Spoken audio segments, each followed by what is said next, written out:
America అధ్యక్ష పదవి చేపట్టినప్పటి నుంచి డొనాల్డ్ ట్రంప్ తీసుకుంటున్న నిర్ణయాలు అందరినీ ఆశ్చర్యపరుస్తున్నాయి.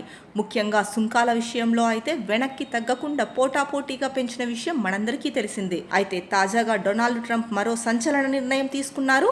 సినిమాలపై సుంకాలు విధించారు. అమెరికా గడ్డపై షూటింగ్ జరగని సినిమాలపై ఏకంగా 100% సుంకాలు విధిస్తున్నట్లు ప్రకటించారు డొనాల్డ్ ట్రంప్.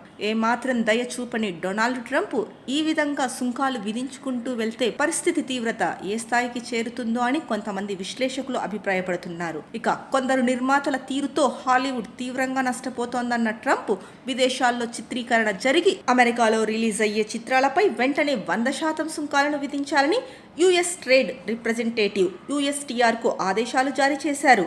అమెరికా చలనచిత్ర పరిశ్రమను పునరుద్ధరించడంలో భాగంగానే ఈ నిర్ణయం తీసుకున్నట్లు ప్రకటించారు ట్రంప్. ఇక చాలా దేశాలు అమెరికన్ స్టూడియోలు చిత్ర నిర్మాతలను ఆకర్షించడానికి లాభదాయకమైన ప్రోత్సాహకాలను అందిస్తున్నాయి.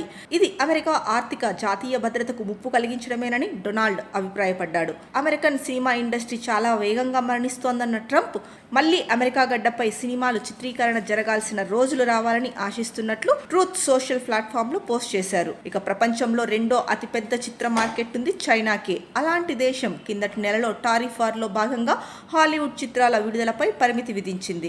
ఈ క్రమంలో ఇప్పుడు ట్రంప్ విదేశాల్లో చిత్రీకరణ చేసుకునే చిత్రాలపై 100% సుంకాలను విధించడం గమనార్హం. కాగా ట్రంప్ తాజా ప్రకటనపై విశ్లేషణలు మొదలయ్యాయి. ఇది హాలీవుడ్ను పునరుద్ధరించకపోగా నష్టం చేసే అవకాశం ఉందని విశ్లేషకులు భావిస్తున్నారు. డిస్నీ, పారామౌంట్, వార్నర్ బ్రోస్ లాంటి స్టూడియోలు కరోనా దెబ్బ నుంచి ఇంకా కోలుకోలేదు. ఇప్పటికీ చాలా వరకు అమెరికా చిత్రాలు బయటి దేశాల్లో షూటింగ్లు చేసుకుంటున్నాయి. పన్ను మినహాయింపులు, సినిమాకు పనిచేసే టెక్నీషియన్లకు తక్కువ ఖర్చులు అవుతుండడమే అందుకు ప్రధాన కారణం.